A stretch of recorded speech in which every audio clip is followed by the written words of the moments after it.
我来看到结婚岛愈开愈济间，坐甲踢岛街，民众开始爱去室内餐厅来食喜酒，而吹冷气嘛当享受规个设备。真侪传统煮食业者因为业绩一直落落来，规气阵啊收起来。也毋过彰化一个总铺师生意愈做愈大，特别杀海产出菜表演，伊抱一只真大只活化石鱼，伫咧食饭岛行来行去，慢慢啊甲人客小解，杀熟个大碗的菜色，满满一道菜8000块，互民众学落解值钱。 上青的上大尾现台哦。板岛总铺师摕活跳跳的纯鲈鱼来甲人客小解，还佫有现切沙西米来互人客先试一粒看卖。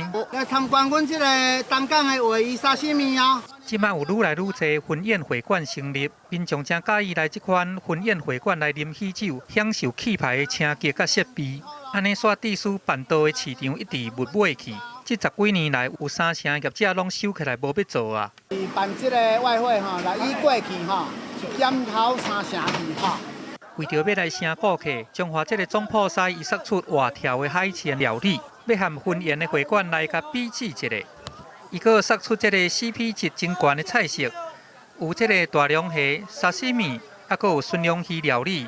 安尼一道满满，干那爱8000块。若照这款菜色去这个婚宴会馆，可能个爱踏双倍咧。餐厅上不爱起头3、4千块咧啦，嘿啦，啊咱这安尼较实在啦。伫餐厅饭店一顿拢啊1万外，要到2万咧。CP 值真悬，啊，都会当看到这个海鲜的手路菜，互民众食甲更较放心。总铺师佫讲，自从家己杀出这个菜路表演了后，伊的业绩都加码2、3成。 嘛，互其他的总铺师对你来学，嘛带动板岛市场的热气。记者综合报道。